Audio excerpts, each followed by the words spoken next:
हमारा next topic है colligative property. Colligative property. Colligative property क्या होती है? कोलिगेटिव प्रॉपर्टी वो प्रॉपर्टी होती है जो किस पे डिपेंड करती है? मास ऑफ सॉल्यूट पे, not nature of solute. The property which depend upon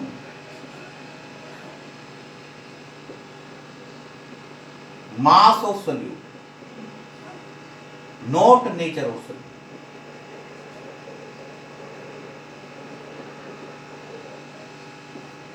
वो प्रॉपर्टी जो मास ऑफ सोल्यूट पे डिपेंड करे, ना कि उसके नेचर पे। ठीक है। अब कोलिगेटिव प्रॉपर्टी की मेन एप्लीकेशन क्या है? हम कोलिगेटिव प्रॉपर्टी कौन कौन सी बताएंगे, लेकिन इसकी मेन एप्लीकेशन क्या है? इसका एप्लीकेशन नोट करो। It help in determining molar mass of unknown solute। Unknown solute मतलब जैसे सपोज करो कोई कंपाउंड हमने लैब में बनाया, उसका मोलर मास निकालना चाह रहे हैं, तो उसका मोलर मास कैसे निकालेंगे? With the help of colligative property.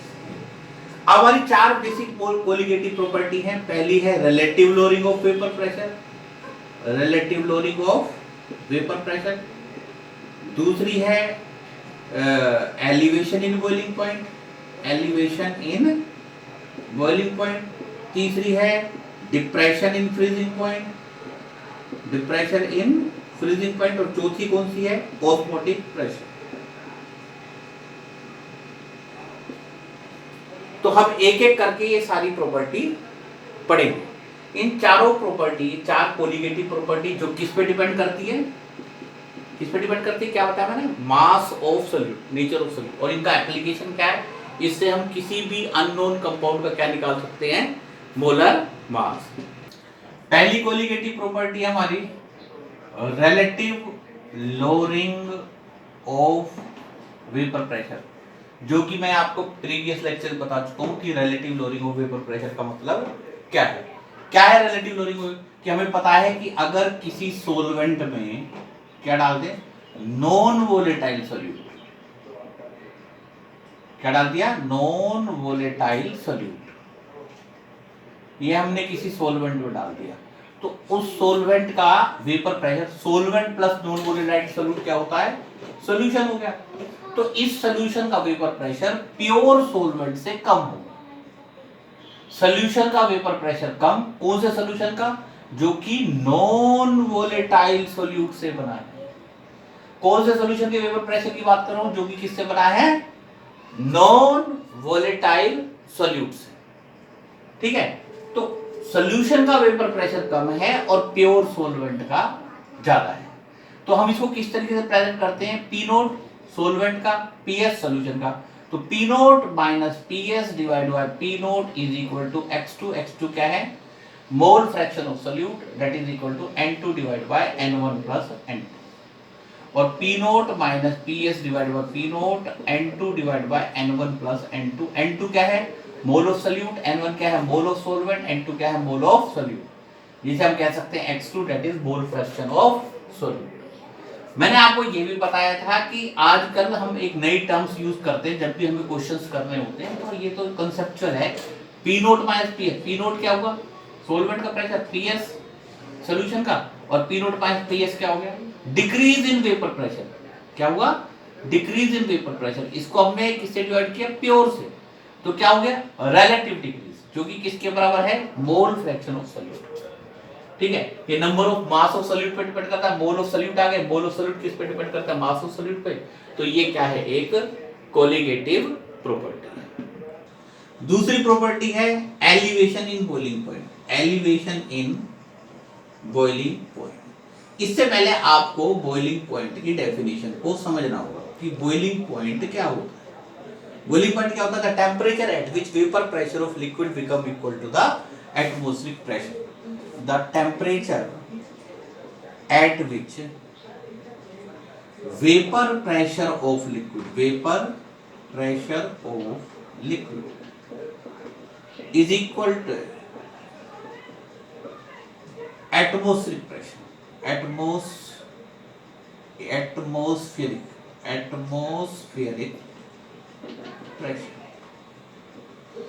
मैंने आपको वेपर प्रेशर के बारे में बता रखा है। ये जैसे कोई लिक्विड है, आइसोलेटेड सिस्टम है, यहाँ पे लिक्विड है, इसके कुछ मॉलिक्यूल वेपर स्टेट में होते हैं जो कि लिक्विड के साथ किसमें रहते हैं, वेपर स्टेट में। इन लिक्विड के वेपर का जो प्रेशर है उसे हम क्या कहते थे, वेपर प्रेशर। और इन वेपर का प्रेशर 1 एटमॉस्फेयर हो जाए, जिस टेम्परेचर पर इन वेपर का प्रेशर, जिस टेम्परेचर पर, क्या बोला, जिस टेम्परेचर पर इन वेपर का प्रेशर 1 एटमॉस्फेयर के बराबर हो जाए, उस टेम्परेचर को हम क्या कहते हैं, बॉइलिंग। उस टेम्परेचर को हम क्या कहते हैं, बॉइलिंग। अब बॉइलिंग पॉइंट के बारे में ध्यान रखना, अगर कम मॉलिक्यूल वेपर स्टेट में है, क्या है, कम मॉलिक्यूल वेपर स्टेट में है, तो इसका मतलब क्या है, वेपर प्रेशर कम हो गया। और वेपर प्रेशर कम होने का मतलब है कि उसका बॉइलिंग पॉइंट ज्यादा है। कम मॉलिक्यूल वेपर स्टेट में तो हमें ज्यादा मॉलिक्यूल को वेपर स्टेट में लाना पड़ेगा। ज्यादा मॉलिक्यूल वेपर स्टेट में आएंगे तभी तो वो 1 एटमॉस्फेयर के बराबर होंगे। नहीं आया समझ में? दोबारा सुनो, अगर वेपर कम है, अगर वेपर कम है तो हमें ज्यादा टेम्परेचर देना पड़ेगा सो दैट कि वेपर बढ़ जाए। यानी कि अगर वेपर प्रेशर कम है, अगर वेपर प्रेशर कम है तो बॉइलिंग पॉइंट ज्यादा, और अगर वेपर प्रेशर ज्यादा है तो ऑब्वियसली बात है बॉइलिंग पॉइंट कम। अब हमने आपको बॉइलिंग पॉइंट के बारे में बता दिया, वेपर प्रेशर के बारे में बता दिया। अगर आपको वेपर प्रेशर के बारे में थोड़ा और जानना तो आप वेपर प्रेशर की मेरी पहली वीडियो भी देख सकते हैं। अब हम बात करेंगे elevation in boiling point. Elevation in boiling point का सीधा सीधा मतलब ये होता है, अगर किसी सॉल्यूशन में हम नॉन वोलेटाइल सॉल्यूट डाल देते हैं तो उसका बॉइलिंग पॉइंट बढ़ जाता है, और ये जो बढ़ा हुआ बॉइलिंग पॉइंट है उसे कहते हैं हम एलिवेशन इन बॉइलिंग पॉइंट। अगर हम किसी भी सॉल्यूशन में, अब एलिवेशन इन बॉइलिंग पॉइंट को डिफाइन कैसे करते हैं, elevation in boiling point, when we add non volatile solute to a solvent, its vapor pressure decrease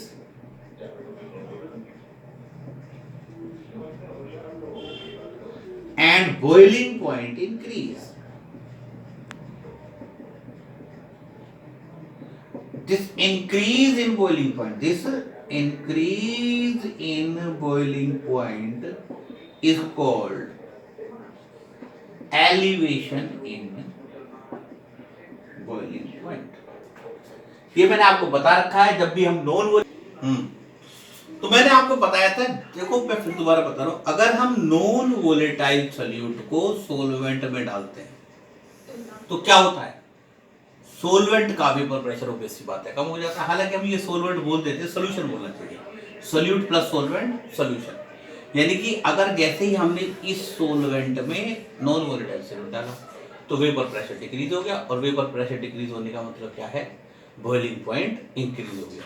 यानी सोल्यूशन का बॉइलिंग पॉइंट ज्यादा है, ज्यादा मतलब क्या हो गया, elevation.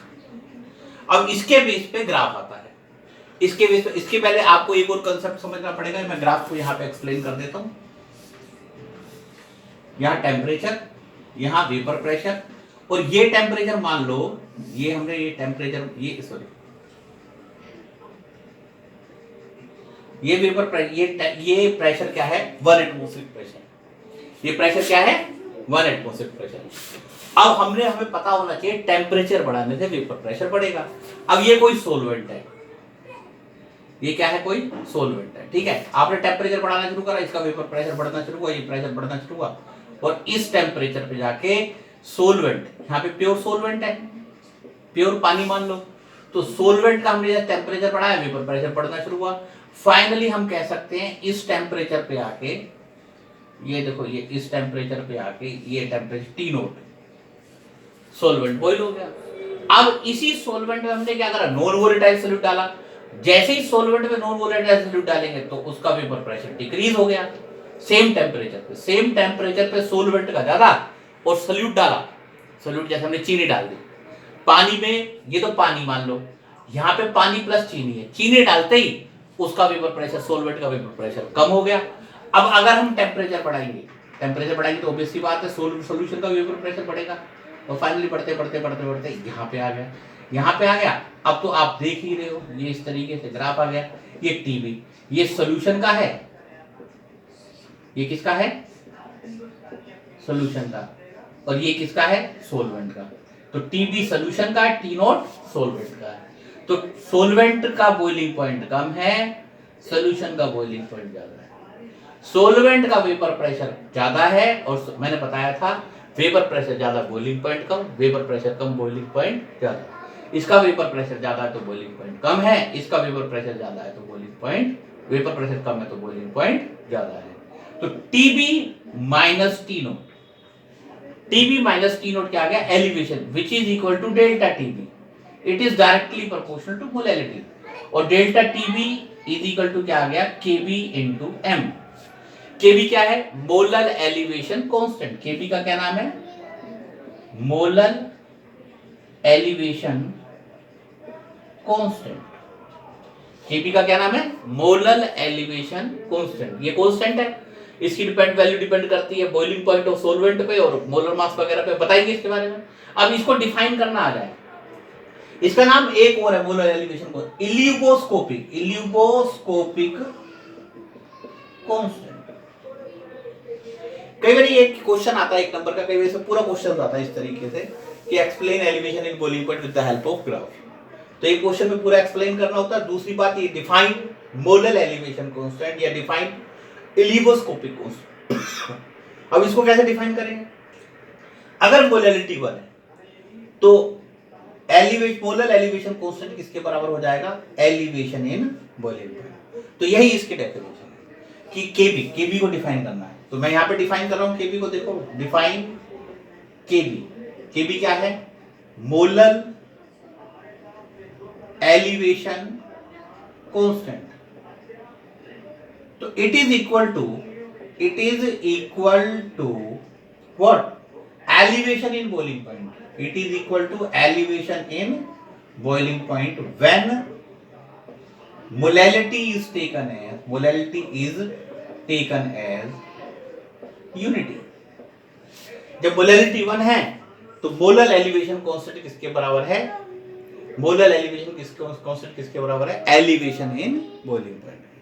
If the molality is 1 then you can say molar elevation constant is equal to elevation in boiling point. Elevation in boiling point मैंने बता ही दिया है आपको क्या होता है कि अगर सॉल्वेंट में हम नॉन वोलेटाइल सॉल्यूट डालते हैं तो उसका बॉइलिंग पॉइंट बढ़ जाता है। इस बढ़े हुए बॉइलिंग पॉइंट को हम कहते हैं मोलर एलिवेशन कांस्टेंट। अच्छा, इसका केबी का एक फॉर्मूला भी है, अगर किसी को नोट करना कोई ज्यादा इंपॉर्टेंस नहीं है, एनसीईआरटी में देगा। केबी इज इक्वल टू है R T naught square M 1000 into delta H B. T naught क्या है, टी नोट है एम है मोलर मास ऑफ सॉल्वेंट, ये टर्म है, आर गैस कांस्टेंट है, डेल्टा एच वी क्या है, लेटेंट हीट ऑफ वेपराइजेशन कह सकते हैं इसे, या enthalpy of vaporisation, latent heat है। एम क्या है, molar mass of solvent capital M, और टी नोट क्या है, बॉइलिंग पॉइंट ऑफ सॉल्वेंट। ऐसा देखा जाए तो इतना बहुत ज्यादा इंपॉर्टेंट नहीं है, बस ये आपको पता होना चाहिए। इसका भी आपके पास इसका नोट्स होना चाहिए कि केबी का एक फॉर्मूला है, केबी की value directly proportional molar mass के, और ये इसका पता होना चाहिए R T naught square M 1000 into delta H. उसके बाद इसमें एक चीज जो रह जाती है, कई बार प्रूव करने के लिए कहा जाता है show that elevation in boiling point is a colligative property. तो कैसे प्रूव करोगे इसे, मैंने बताया था कि जितनी भी कोलिगेटिव प्रॉपर्टी उनका एक ही फंक्शन है, क्या, नाउ शो दैट, अब आपको प्रूव करना, now show that elevation in boiling point is a colligative property. आपको प्रूव करना है कि डेल्टा टीबी है ये colligative property. Delta TB is equal to KB into है, delta TB is equal to KB, molality का formula लिखो, mass upon molar mass into 1000 divide by mass of solvent. तो डेल्टा टीबी, इससे ये molar mass हो गया, तो molar mass kb into mass into 1000 divide bye क्या है delta TB into mass of इन ग्राम भी लिख सकते हो बेशक यहाँ पे of solvent mass of solvent in gram mass of solvent in gram। तो आप ये देख रहे हो कि इससे हम क्या निकाल सकते हैं मोलर मास ऑफ सोल्यूट। तो हम कह सकते हैं it help in calculating molar mass of solute so it is a colligative property या it depend upon mass of solute या it help in calculating molar mass of solute. तो इससे prove होता है कि एलिवेशन इन बॉइलिंग पॉइंट क्या है, elevation in boiling point is a colligative property because it help in calculating molar mass of solute. इससे हम अननोन सोल्यूट का मोलर मास निकाल सकते हैं। तीसरी कोलिगेटिव प्रॉपर्टी है depression in freezing point. Depression in freezing point ये थोड़ा सा अलग है, इसमें थोड़ी सी प्रॉब्लम भी आती है बच्चों को समझने में। वैसे तो ठीक है डायरेक्ट फॉर्मूले से बता सकते। सबसे पहले ये जो फ्रीजिंग पॉइंट की डेफिनेशन है ना इसको समझना। फ्रीजिंग पॉइंट की डेफिनेशन क्या है? The temperature at which vapor pressure of solid and liquid are in equilibrium। जैसे बॉइलिंग पॉइंट को समझाना आसान है, फ्रीजिंग पॉइंट को समझाना थोड़ा सा मुश्किल है। अब आपको पहले तो एक कॉमन सेंस की बात पता होनी चाहिए कि लिक्विड के वेपर का प्रेशर ज्यादा होता है और सॉलिड के वेपर का प्रेशर कम होता है। लिक्विड के वेपर का प्रेशर क्या होता है ज्यादा होता है और सॉलिड के वेपर का प्रेशर क्या होता है कम होता है। तो फ्रीजिंग पॉइंट वो टेम्परेचर है जब लिक्विड और सॉलिड के वेपर प्रेशर इक्वल हो जाए। एक लिक्विड का वेपर प्रेशर, अब आपको पहले तो यहाँ पे कई बार बच्चों को फ्रीजिंग पॉइंट का कंसेप्ट समझ में नहीं आता। फ्रीजिंग पॉइंट और एक मेल्टिंग पॉइंट। अब किसी से पूछो what is the difference between freezing point and melting point, पानी का फ्रीजिंग पॉइंट कितना है 0 डिग्री और मेल्टिंग पॉइंट पूछो तो कहते 0 से ज्यादा। पानी का फ्रीजिंग पॉइंट भी 0 होता है, पानी का मेल्टिंग पॉइंट भी 0 होता है। ठीक है, तो पानी का मैंने बताया कि फ्रीजिंग पॉइंट और मेल्टिंग पॉइंट, पानी का फ्रीजिंग पॉइंट भी 0 है, मेल्टिंग पॉइंट भी 0 है। तो फर्क क्या है? अगर किसी भी लिक्विड से उससे लेटेंट हीट ले लो तो फ्रीज हो जाता है और अगर किसी आइस को लेटेंट हीट दे दो तो वो क्या हो जाता है मेल्ट हो जाता है। 0 डिग्री सेंटीग्रेड पे पानी भी एग्जिस्ट करता है, 0 डिग्री सेंटीग्रेड पे आइस भी एग्जिस्ट करती है। जब तक आपको पानी मेल्टिंग और फ्रीजिंग पॉइंट का डिफरेंस क्लियर नहीं होगा तब तक आपको इसकी फ्रीजिंग पॉइंट की डेफिनेशन ही क्लियर नहीं होगी। फ्रीजिंग पॉइंट की डेफिनेशन को क्लियर करने के लिए सबसे पहले आपको ये क्लियर होना चाहिए कि 0 डिग्री सेंटीग्रेड पे क्या होती है आइस भी होती है और 0 डिग्री सेंटीग्रेड पे पानी भी होता है। ठीक है, फर्क क्या होता है? अगर 0 डिग्री सेंटीग्रेड पे जो भी स्टेट है वाटर की उस पे अगर लेटेंट हीट है तो वो लिक्विड है, गुप्त ऊष्मा जैसे हिंदी में कहते हैं। और लेटेंट हीट अगर उससे हमने से निकाल ली है तो वो क्या है सॉलिड। समझ आया? तो ऑब्वियसली बात है 0 डिग्री सेंटीग्रेड पे सॉलिड भी है और लिक्विड भी है। तो फ्रीजिंग पॉइंट क्या हुआ? ये वो टेम्परेचर हुआ जब सॉलिड और लिक्विड के प्रेशर आपस में इक्विलिब्रियम में हो, या कह सकते हो कि दो स्टेट है एक चीज की, एक सॉलिड है एक लिक्विड है, दोनों के वेपर अगर इक्वल आए यानी दोनों का वेपर प्रेशर सेम हो जाए। जिस टेम्परेचर पर हमने पता है कि 0 डिग्री सेंटीग्रेड पानी भी है, 0 डिग्री सेंटीग्रेड पे क्या है वाटर भी है, जैसे ये आइस है और ये क्या है पानी है 0 डिग्री सेंटीग्रेड पे। तो 0 डिग्री सेंटीग्रेड पे ये दोनों, ये आइस ये H2O पानी, दोनों के वेपर इक्वल आए, जिस टेम्परेचर पर दोनों के वेपर इक्वल आए उस टेम्परेचर को हम कहते हैं फ्रीजिंग पॉइंट। और डिप्रेशन का मतलब क्या होता है डिक्रीज। अगर हम नॉन वोलेटाइल सॉल्यूट डालते हैं तो क्या होता है सोलवेंट का फ्रीजिंग पॉइंट कम हो जाता है और इसे हम कहते हैं depression in freezing point. When we add non volatile solute its freezing point decreases. This decrease in freezing point, this decrease in freezing point is called depression in freezing point. Depression in freezing point. ठीक है, अगर आपको इसको with the help of graph समझना चाहते हो तो मैं यहाँ पे with the help of graph explain कर देता हूँ। यहाँ पे वेपर प्रेशर है, यहाँ पे टेम्परेचर है। टेम्परेचर के साथ साथ वेपर प्रेशर बढ़ता है और टेम्परेचर घटाओगे तो वेपर प्रेशर बढ़ेगा। और फ्रीजिंग पॉइंट क्या होगा, जैसे ही हमें पता है कि जैसे ही लिक्विड से सॉलिड बनेगा इंस्टेंटली कोई चीज फ्रीज होगी तो उसका वेपर प्रेशर शार्प डिक्रीज होगा। सपोज करो ये एक सोलवेंट है, टेम्परेचर के साथ उसका वेपर प्रेशर कम होता जा रहा है, जैसे ही वो फ्रीज होगा उसका वेपर प्रेशर शार्प डिक्रीज हो गया, उसका प्रेशर क्या हो गया, शार्प डिक्रीज हो गया। तो हम ये कह सकते हैं ये सोलवेंट का हो गया। अब हमें पता है सॉल्यूशन का वेपर प्रेशर सोलवेंट से कम है और जैसे जैसे आप टेम्परेचर डिक्रीज करोगे, जैसे जैसे आप टेम्परेचर क्या करोगे, डिक्रीज करोगे, उसका वेपर प्रेशर कम होना शुरू हो जाएगा, उसका वेपर प्रेशर क्या होना शुरू हो जाएगा, कम। ये सोलवेंट का, ये सॉल्यूशन का मान लिया लेट। तो ये इस तरीके से डिक्रीज हो रहा फाइनली एक सेकंड, ये यहाँ पे ये किसका हो गया, सॉल्यूशन का, दैट इज TF, ये सॉल्यूशन ऊपर सोलवेंट। अब यहाँ पे T naught minus TF which is equal to delta TF is directly proportional to molality, delta TF is equal to KF into M। फिर KF को क्या कहते हैं, KF is called cryoscopic constant. और क्या कहते हैं KF को और दूसरा नाम क्या है, मोलर डिप्रेशन कांस्टेंट। KF का फॉर्मूला भी कुछ इस तरीके से RT note square M 1000 delta HF। T note क्या है, T नोट यहाँ पे है freezing point of solvent, M क्या है, molar mass of solvent, delta HF क्या है, लेटेंट हीट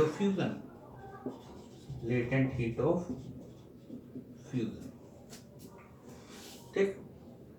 अच्छा, उसके बाद यहाँ पे इसे प्रूव करना है, it is a colligative property. मैं यहाँ प्रूव कर देता हूँ, it is a colligative property. Delta TF is equal to KF into M।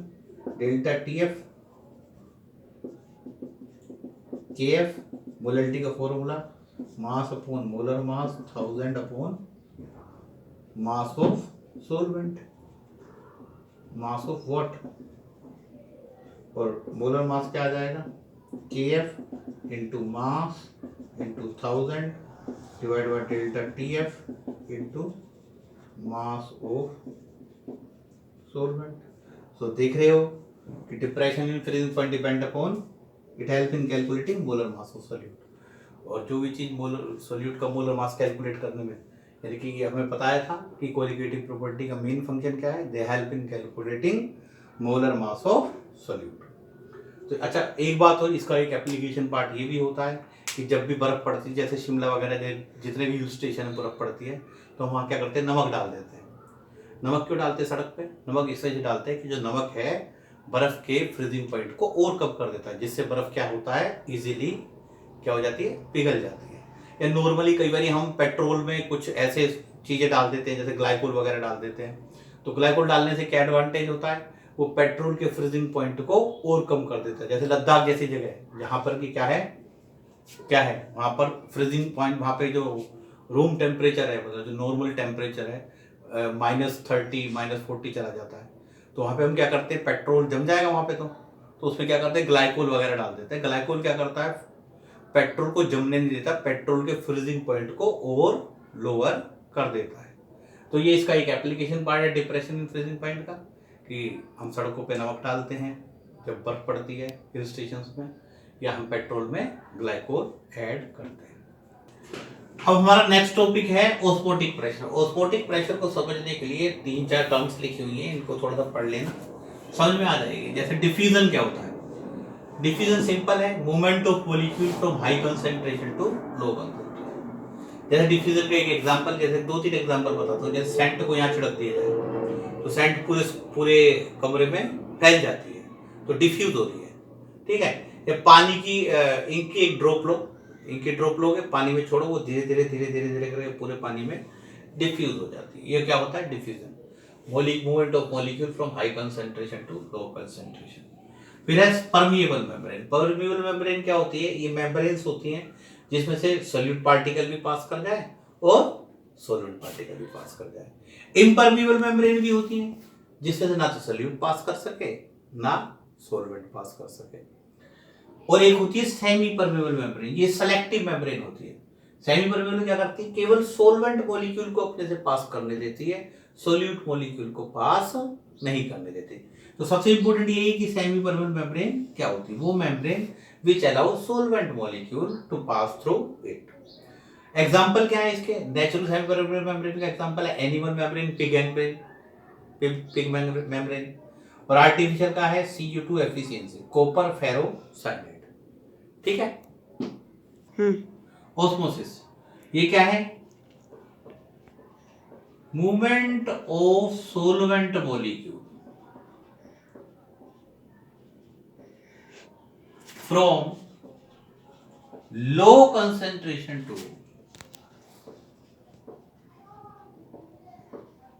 High concentration through semi permeable membrane.